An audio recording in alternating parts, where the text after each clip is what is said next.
Hi, I'm Dreah. My country is Afghanistan, and this is my response for the Time to School video. I really liked this video, especially since it had someone from my country there, and so I got to really see what school was like for them. So, in Afghanistan, the child that they chose, her name was Shagufah. She was 11 when they started and was 16 at the time.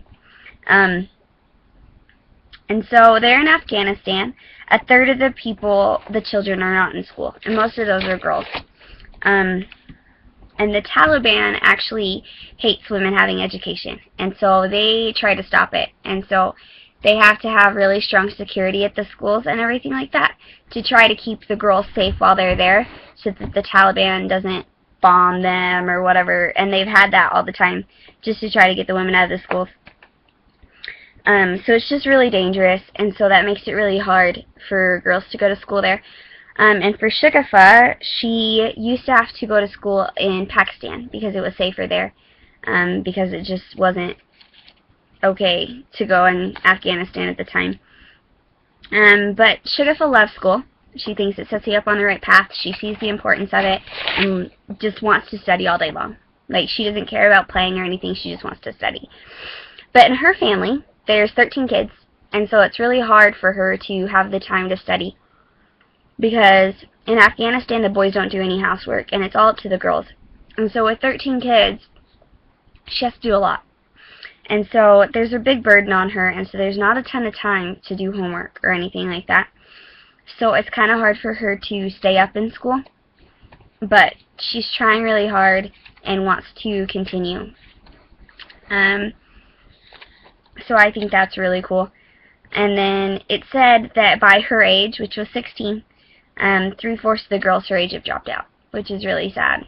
And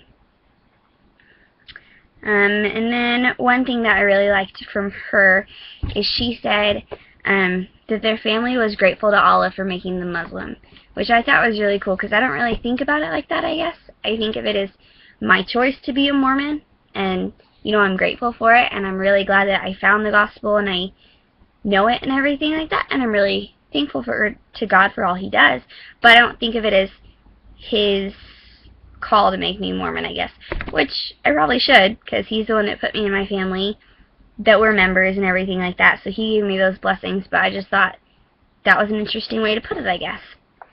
The next one was Brazil, for a little kid named Jefferson. He's 11. And he is in school as well. There in Brazil, they really want people to be in school. And so the government's actually paying students, well, it pays their parents, for the kids to stay in school, but the poorest kids that live in the slums typically only make it for about 4 years. Jefferson actually has been in there for a little while, and he's in 5th grade when he was 11, which is pretty comparable to us, so that's awesome. But I don't know, Brazil is really tough, and it's really violent, because there's a lot of drug cartels and everything, and there's shootings every day, because the police and the druggies and military are always fighting over the drugs and the property and stuff like that, so it's just a really hard environment. So actually, at the end of the video, he is supposed to be graduating for 5th grade, and he has awesome grades, he studies super hard, and he's really, really, really smart, but they don't let him graduate. They hold him back because he's really young, because he skipped a grade before, and they just don't think that he'd be safe moving up to the middle school with the older children, just because of the danger. So that's really sad for him, which I think is really discouraging, because they're wanting him to stay in school and do well, but they don't reward him for his efforts, which is really tough. He talks about Christmas for a little bit in the video, and they loved it, but they got like food from other countries. Like, it wasn't anything super exciting like we get here and what we think of as Christmas. It showed like a pile of rice, and like if we got a pile of rice for Christmas, we'd be like, seriously?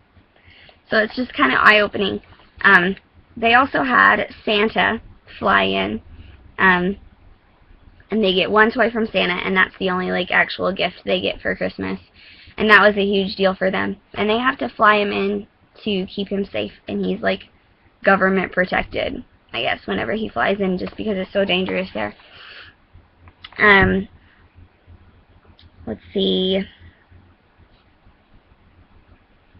Oh, in his family, his mom was unemployed for a while, but now she has to find a job to support them and everything. And so his oldest sister has to get them all ready for school. Her name is Bianca. And so when the mom's away, she gets really worried that her daughter Bianca is going to become a whore, or Jefferson's going to be a drug dealer, because that's what life's like there, where they live in the slums. And Jefferson, I was like, okay, you know, he's 11, like, it's not going to be a problem. But he had a friend that was 3 years older than him that was already a drug dealer, which is crazy. Because, I mean, there are people at high school that could meddle in that kind of thing, but a 14-year-old being a drug dealer, like, known drug dealer, it's pretty nuts. So I think that's really sad. And there, 2/3 of the kids drop out by the time they reach 8th grade, and a lot of them do join the drug trade. So that was really sad. And then it moves on to India for a girl named Niraj, and I'm probably saying it all wrong, but she's 15. And there in India, the kids in school, the rate is rising, but most of them, even the ones that are in school, don't learn to read or write or do basic math. So it's kind of sad. But they're very traditional in the village that she lives in.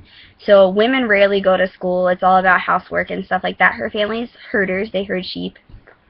And so she does a lot of farming and housework and takes care of the animals and such like that. And since she's doing all that, she's really busy. So she doesn't have time to go to school in the day, so she goes to school at night. And the boys don't work. So that leaves more work for her, which is half the reason she doesn't have time during the day. But one thing that's really nice about the night school is they actually teach them how to read and be literate. So they kind of get a heads up on other kids that don't learn those. But she gets back really, really late from school. And it's also hard because her mom doesn't think there's a point in it. She's like, I sent other people through school and they sit on their butts all day, like they don't do anything. So why worry about education when she already knows how to work and she can just marry a smart man and be set? So that's kind of tough. But conditions were getting tough in India, and so she had to go look for a better place to live for a while. And so she was out of night school for 4 months, and so it put her behind, which was discouraging. And then she got back in for a while, and then there just wasn't enough people, and so they shut the night school down. And so she really, really missed it because she really loved it a lot. But then she joined day school for a while, but was only in the 2nd grade because she just hadn't had the chance to get much education. And so with all the younger kids, she was teased a lot, and so she dropped out. And so now she just works with her family, which is 15 in 2nd grade is kind of hard for me to grasp. So that's kind of a big deal, and it's really sad. And then it moves on to Japan, which is totally different, to a kid named Ken who's 12. And as everybody knows and jokes about, the Asian kids are super smart and their schools are ridiculous. And it really shows in this one. Everyone goes to school in Japan. It's not really a question. And this kid named Ken is in the 6th grade. Starting at age 1, there's a daycare provided from the government that every kid is allowed to go to. And it's funded by the government and everything. And so by the time he started school when he was 6, he already knew how to read and everything, and he's just super smart. And so for him, I feel like Japan is a lot like us compared to the other countries that they showed a lot, I guess. But having food on the table at dinner is a given, and going to school and playing with your friends, like, he doesn't even think, you know, it's kind of, he said he researched other countries and other kids, and he said it was really weird that that was guessed for them. So that's just normal for him, just like it is to us.